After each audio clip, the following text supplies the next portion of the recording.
домбыра монша шешен болдың неге? Күй толған көкірегің шешіреме? Сыр толғап ғасырларға жөнелесің, саусағың тиіп кетсе ішегіңе. Домбыра күйге келер бұрауменен, келмейді сөз жүйесі құрауменен. Гүлдеген бәйшешектей шіркін жастық келмейді қайта айналып сұрауменен. Жарық етіп ашылады жұмбақ жаһан, әлемі ақындармен күйшілердің. Үн-түнсіз отырасың болып аң-таң, құпия сырнаңдап көкпен жердің. Ассалаумағалейкум ардақты ағайын, қош келдіңіздер, құрметті қонақтар. Жұртшылық, армысыздар. Сіздердің алдарыңызда әлеуметтік желіде байғанин ауданы домбыра дәстүр шарасы. 2000 жылдық тарихы бар көненің көзі, қазақтың жаны, Алтай Атыраудың арасындағы алқаптың үні, бабалардың мыңжылдықтан естілетін жаңғырығы, қос шекпен бір тиекке сыйдырған нағыз аспап, нағыз қазақ домбыра күні құтты болсын ағайын. Сонымен қатар еліміздің бас қаласы Елорданың елеулі мерекесі тұспа-тұс келіп жатыр екен. Домбыра қазақтың киесі, қазынасы, қазақ пен домбыра егіз ұғым. Қазақстан Республикасының тұңғыш президенті, елбасы Нұрсұлтан Әбішұлы Назарбаев 2018 жылы 13 маусымда қазақтың қасиетті аспабын дәріптейтін күнді шілденің алғашқы жексенбісі ұлттық домбыра күні мерекесі деп жариялады.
Алдарыңызда дәулеткерейдің күйін тартқан, жаста болса өзіндік шығармашылығын қалыптастырған бірнеше күйлердің авторы, республикалық, халықаралық байқаулардың жеңімпазы, Ахмет Жұбанов атындағы Ақтөбе музыкалық колледжінің түлегі Қуандық Айладыр болатын.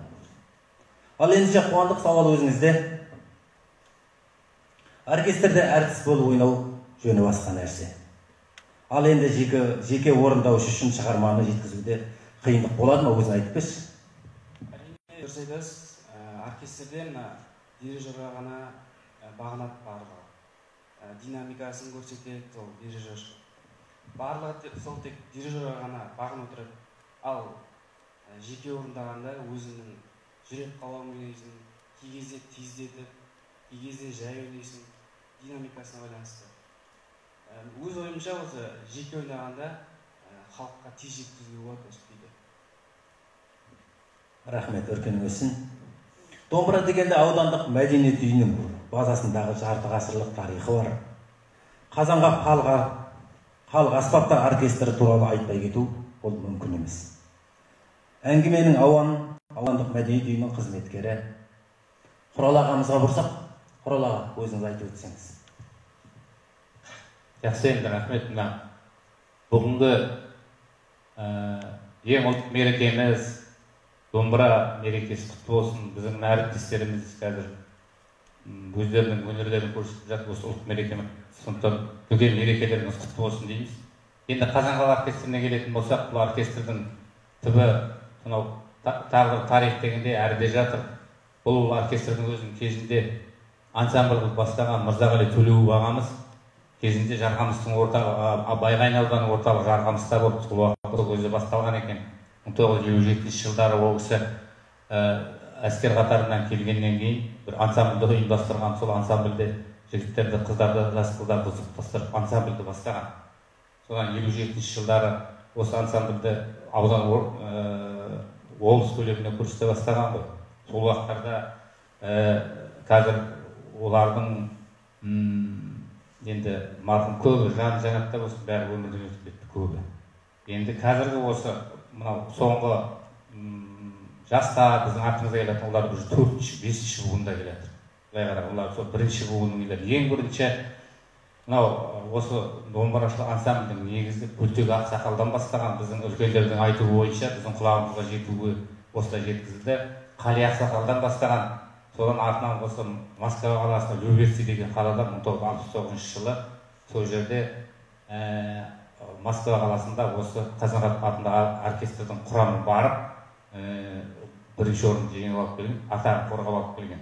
Сол кезде енді оркестрді айтқан уақытта Мырзеттің Мырзағали ағамызды айттық, марқұм өмірден өтіп кетті. Оның ұрпақтары қазір осы елде әр салада жұмыс жасап жатыр. Бұл жердегі марқұм Сарыбай Сүндет ағамызды айтып кетуіміз керек. Және сонымен бірге Ақтөбе қаласындағы біздің абыз аталарымыздың біреуі күйші, мынау үлкен бас дирижер Қайырғали Қожанбаев ақсақалымыз. Осы ішкісі арқылы біздің Қазанғап оркестрі тамырын тартып, осы күнге дейін келе жатыр. Енді қазір олардың бәрін атын атап түстесек, олар енді біреу аталмай қалса, біреулер ренжіп қалуы мүмкін. Бірақ дей тұрғанмен де ол сол кезде Оразов Шотанбай ағамыз ақсақал, Қали Ораздың баласы, әрі қарай Жарқамыс жағында өте ерен күйшілер болған. Былай қарағанда Есқалиев Зинадин, Баймұрат Боран, Жұманиязов Тапан деп ақсақалдар өткен. Енді олардың ұрпақтары қазір әр жерде өмір сүріп жатыр ғой. Бірақ енді аталарының сол уақытта аталарының осы оркестрде болғанында олар енді құлақта шығады деп ойлаймыз. Енді берде тағы бір ұрпақ алмаса келе бұл ненің оркестрдің құрамы жаңара келе бұл жерге Жүзбаев Сансызбай ағамыз келе бастады. Мырзекеңнен кейін. Содан кейін Есенғұл Наурызбай ағамыз, Сұлтан Жақсылық. Осылай енді ұрпақ алмасып келе береді ғой. Бұл уақытта қазіргі біздің мынау ауылдағы жергілікті сазгеріміз Жібек Ілиясова апамыз, үлкен анамыз, қазір осы Ақжаулық анамыздың біреуі осы оркестрдің бас домбырашылардың біреуі қазір 80-ге келіп қалды ол кісі. Сондай, енді оның артында ұрпақтар саз аудандағы Бақыт Тажаевтың саз мектебі бар. Осы мектептің ұжымы, сосын аудан мәдениет үйінің ұжымы. Осы ұжымда қазір 35-тей мүше бар қазір. Осылар әйтеуір облыстық өтіп жатқан республика деңгейіндегі шараға қатыспағанмен, облыс деңгейінде, аудан деңгейіндегі көлемдегі шараларға көптеп қатысып келе жатыр. Шүкір, жаман емес. Енді артымызда келе жатқан ұрпақ, міне өздеріңіз көріп отырғандай, міне қазір жақсы бір лек келе жатыр. Педколледж бітірген балдар, музыкалық училище бітірген балдар қазір осы елге келіп, өздерінің қызметтерін жасап, осы жұмысқа орналасатын шығар алдағы уақыттарда. Енді жақсылық болсын, домбырашылар күні құтты болсын. Біздің домбырамыз қай уақытта да біздің қапталымызда жүру керек. Домбыра біздің ағыз паспортымыз ғой. Сондықтан мереке құтты болсын. Мына қазақта ата ойнаған жерінде түк қалады дейді, аттың ізін тай басады дейді. Елімізден, жерімізден кереметтей өнерпаздар аталарының, бабаларының ізін жалғап жатыр. Міне Қазанғап бабамыздың бір кереметтей күйіне қолқа салсақ, қуандық бауырымызға.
Бәрекелді, рахмет. Сіздердің тамашалағандарыңыз Қазанғаптың күйі Торжорға аттың бүгелек қағуы болады. Ал міне келесі Ерболат бауырымызға ойсайық. Ерболат, сенің ақын екеніңде шүбә жоқ, ешкім күмән келтірмей, аудан облыс көлемі өзінде жақсы жетік біледі.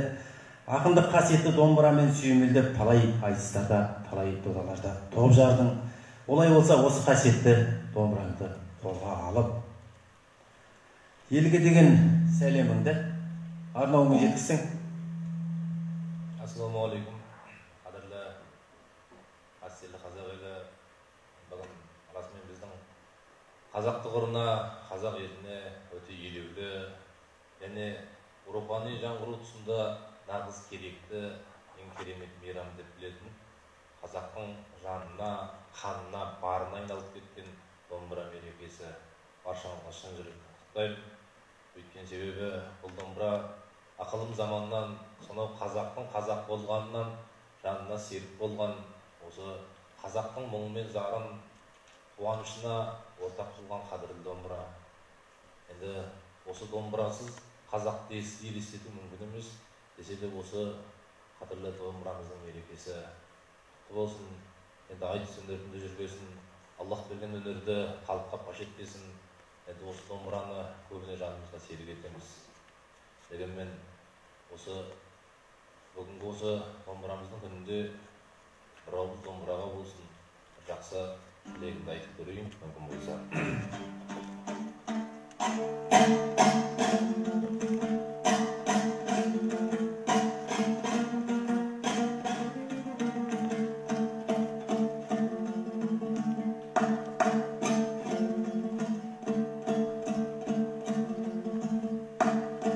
Бисмилля, сөз айтайын ел жайында, елімнің ақ жүрегін қозғайын ба. Сөйлейтін сәтің келді, қайран жүрек, ендеше жалын атқан сөз дайында.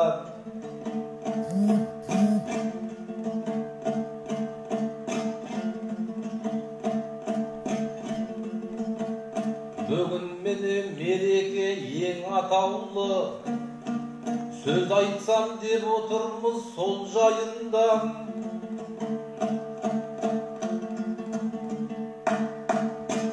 Бірлігі мен бақыты бір жарасқан қадірлі сөз тыңдайтын ел дайын ба. Ассалаумағалейкум, сәлем бердім ағайынға отырған онлайында.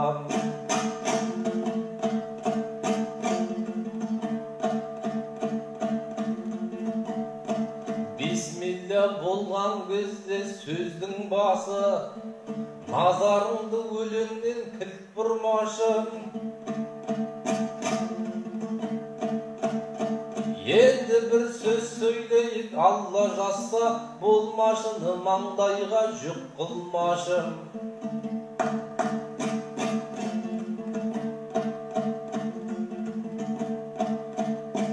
Үніммен қазақ егіз бірге жүрген, бұл домбыра қазаққа жырдың басын. Кешегі диналар мен Құрманғазыдан мұра бұлған қазақтың қадірлілік мол мұрасы. Ғұмырың мәңгілікке мәңгі болсын бұл ғұмырың, қазақтың қасиетті домбырасы. Тілегі бол шегерде ел тілеген, көмейіне тұнған қой шіркін өлең.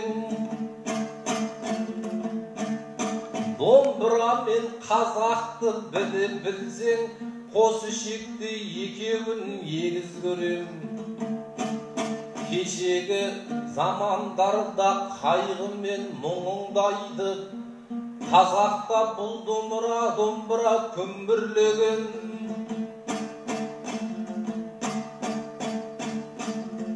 Неше ғасыр болса да жаның бірге, бұны тыңдап жүрген жан ел жүреген. Қуанышты сәтті де бір бөлісіп, тілекті де жеткізді ел тілеген. Хан ғана қараға да шындықты айтып, талай түрде бұл домбыра ел жүреген. Тек қана бітпес екен деп тілеймін, көкейіңде айтатын сен бір өлең. Айтар сөз әр адамға мәнді болсын, тілегі әр адамның сәнді болсын. Десе де бейбіт күн ғой дәл қазірді, неге менің дауысым зарлы болсын. Аллах берген қазаққа бағырысты, әр ататын Алла жазған таңды болсын.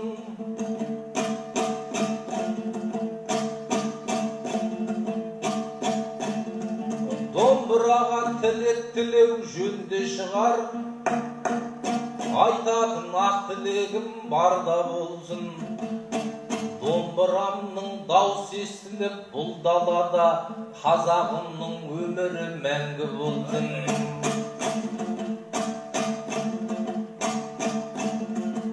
Қондырған салт дәстүрді тұғырына,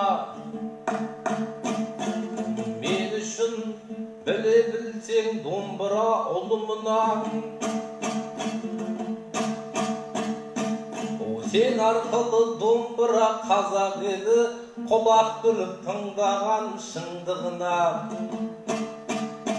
Қазақпен бірге мынау төтеп бердің, заманның қилы сұмдығына.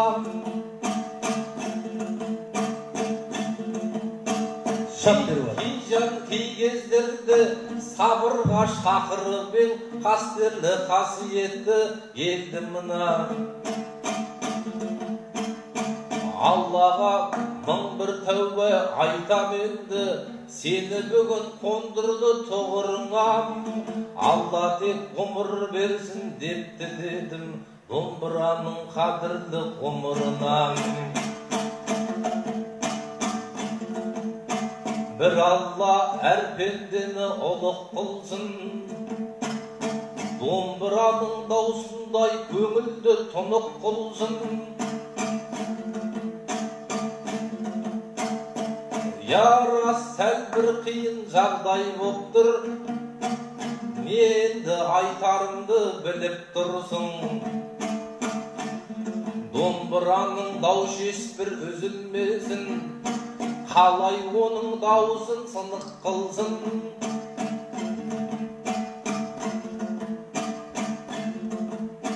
Сен домбыра қадірлі аспап едің, өнерге өлеңге де тұнып тұрсың. Біздер үшін нағыз қазақ домбыра деп, нағыз қазақ тегезің болып тұрсың. Басымыздан бұл жағдай тездеп кетіп, елімізге жақсылықты шынықтырсын. Домбыраны ұстап ап сіздерменен тек қана осы залда жолықтырсын. Ерболат бауырым, айтқаның келсін. Мына қазақта айтады, құтты қонақ келсе қой егіз табады дейді. Мінекей бүгін кереметтей азаматтар, кереметтей жігіттердің бас қосуында қос бірдей мерекенің басы қосылып жатыр. Елордамыздың берекесі тұспа-тұс келіп жатыр біздің ұлттық домбырамыздың мерекесімен. Сіздермен сұхбаттасу, жүздесу бізге күнде бұйыра бермес. Сіздерге бір сәл ғана сауал қойып, сұрақ қоюды жөн көріп отырмын. Ақын адам қандай болуы шарт? Және ең керемет айтсыңыз кіммен және қашан өтті, есіңізге түсіре аласыз ба? Ақын жаңа Мұқағали Мақатаев ағаның өзі айтты ғой, мен ақын емеспін деп. Ақын екенін, енді ақынмын деп айту біз үшін асылық болар, десе де Аллахтың берген өнері. Жалпы менің түсінігімде адамның ішінен қайнап шығу үшін өлең ең бірінші адалдық керек, таза сап көңіл керек. Егер шынымен де адамның жүрегі таза болмаса, ол жерден шын өлең шығады деп есептемеймін. Ақын болу ол Аллахтан, ананың сүтінен, Аллахтың берген арзық несібесінен.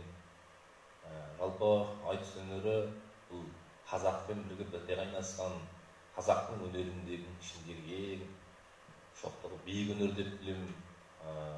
Жалпы эстрада жанрын алсақ, эстрада жанрымен болмаса басқа өнермен айтыс салыстыру мүмкін емес. Өйткені табан астында қарсыласың не айтатынын білмейсің. Табан астында оған жауап беру бұл үлкен шеберлікті, өте алғырлықты қажет етеді. Сондықтан айтыс өнер жалпылама біраз айтыстарда жүрдік. Енді көп айтыстар болды ғой. Бірақ енді менің есімде қалғаны осы Ойыл өңірінің Әлихан Жақсылық деген жігіт болу керек шамасы. Осы жігітпен бір осы біздің Байғайын ауданының 90 жылдығында осында дүркіреген айтыс болған болатын. Сол кезде бір үлкен жақсы көрнекті айтыс болды. Сол айтыс шарасымен есімде қалды. Бұл айтыс тек сіздің емес, бүкіл елдің есінде қалды деген сенімдеміз. Себебі кереметтей әзіл қалжыңы аралас, нағашы жиеннің айтысы болып өтті. Солай ма? Солай. Рахмет. Мына жалпы қазақ адам айтады, ауылдың, қазақтың түп тамыры дейді, ауыл дейді. Міне кішкентай ғана кезінде Қадыр Мырза тілге тиек еткен Байғанин ауданы, оның ішінде Жарғамыс ауылы дейді. Ақынды кіші жазушылары дағы дейді. Өнерпаздардың елі. Сол міне кішкене қажыдай ауылдан шығып, міне өзіміздің республикаға танымал халықаралық дәрежедегі өнерпаз атанып жүрген Қуандық бауырымыз келіп отыр. Ол жігітке де сұрағым бар. Ал Қуандық бауырым, сен өнерде кімді үлгі тұттың, кімді үлгі тұтасың? Ауданға танымал Елдос Қожабаев ағамыз.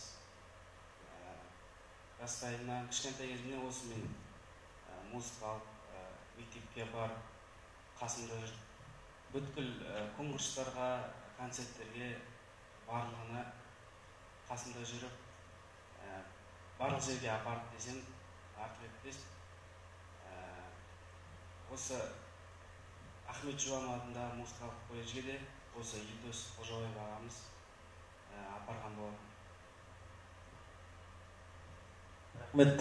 Олай болса, елдің атына сіздің осылай жетістікке жетуіңізге себепші болған Елдостай ағайыңызға, ұстазыңызға алғысымыз шексіз. Бұл домбыра тәттімбеттің күйімен, Қазанғаптың қағидаларын бүгінгі жеткізген, Біржан мен Сараның тіліне тиек болып, Құрманғазы мен Динаның саусағынан күй болып төгілген қасиетті аспап. Бұл домбыра кәрі құрлықтың төрінде Әміренің әніне жан бітіріп, Димаштың әнімен бірге алталашты дүбірге бөлеген айрықша аспап. Қасиетті аспаптың турасында таңды таңға жалғап сөз қозғауға болады. Өзіңіз мінекей авторлық күйлердің авторы деп жатырмыз. Өзіңіздің авторлық күйлеріңізден сәл шертіп бере аласыз ба? Өзімнің концертім болған болатын осы жақында. Сол концерттің атауын Ана тілегі деп қойған болатын. Осы Ана тілегі деген күйде, анамның тілегін осы күймен жеткізгім келеді.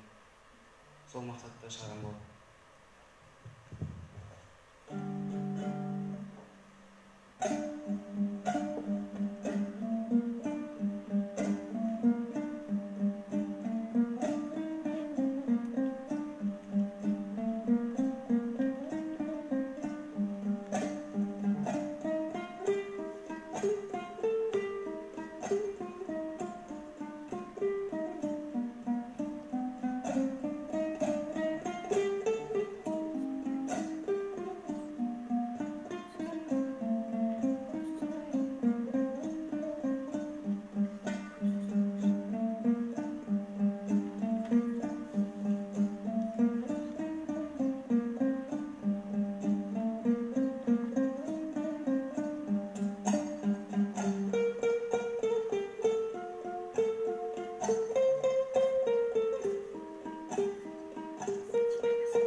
Рахмет, қуандық. Өркенің өссін. Мына ақынның басы қазақта айтатын оқтаға сыймайды дейді. Міне Ерболат бауырымыздан тағы бір қайта сұрағанды жөн көріп отырмыз. Мінекей, Ерболат, бұл ақындық деген жан жақты ғой. Айтыс та бар, көркем сөз, поэзия. Өзің бір керемет бір көркем сөзден оқып берсең, сені саған күтіп отырған ар жағында елде бар шығар. Рахмет. Жалпылама өнер ел іші, өнер кеніші дейтін қалыппыз ғой. Енді ақын деген нәрсені бірінші адамның аузына сөз түскенде бас ақынымыз Абай болса, одан кейін поэзияның көркемі, еркесі Мұқағали Мақатаев. Енді мына ақындардың бір кемшілік екен, бұл білмеймін. Адам өзінің өлеңін өзі жақтау біздерге қиын түсіп жатады. Десе де енді өзімнің бір Мұқағали жақсы білмейтін ақын жоқ шығар. Десе де Қолқа салғасы осы Мұқағали Мақатаевтың бір жақсы өлеңін оқып берейін, мүмкін болса. Мұқағали Мақатаев менің мақсатым. Мен жырлаймын, сырласамын, сыры бар замандаспен мұңдасамын. Асыққан уақытпенен адымымды абайлап анда-санда бір басамын. Көгендеп жыр қосағын, келмейді жыр жазағын. Өгендеп бетонменен қоя алмаймын, өзінше емін еркін туласағын.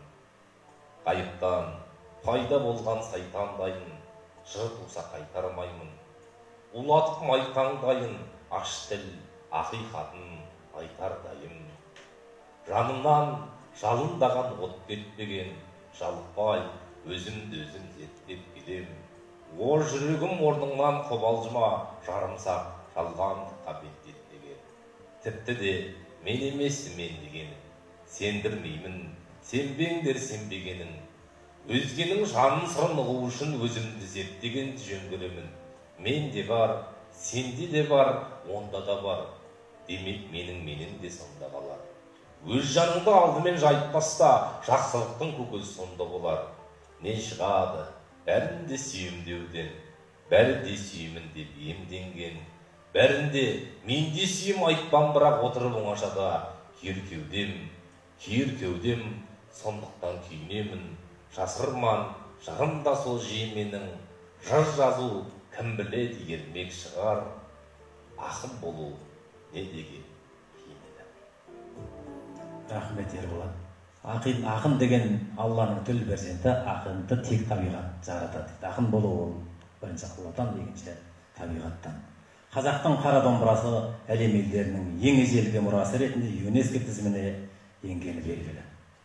Табиғаттың үнін, тұлпардың дүбірін, адамның сырын шанағынан төгілткен домбыраның үні өшпеу керек. Домбыра қазақтың ұлттық құндылықтарының бірі. Ата-бабамыз қадір тұтып әспеттеген қос ішекті аспап рухани жаңғыру бағдарламасы аясында ұлттық аспап елімізде кең көлемінде ұлықталып жүргені баршаңызға аян. Домбыраның үнін естісе делебесі қозған дүйім жұртқа, яғни экранның арғы бетінен тамашалап отырған жұртшылыққа амандық тілеп кешімізді тәмамдаймыз. Ұлттық домбыра күні және домбыра күнімен тұспа-тұс келіп жатырған елордамыздың мерекесі құтты болсын ағайын. Еліміздің еңсесі биік, іргесі берік болсын деген тілек айта отырып, елордамыздың құрметіне арналған әсем әнді сіздердің құрметтеріңізге тарту етемін.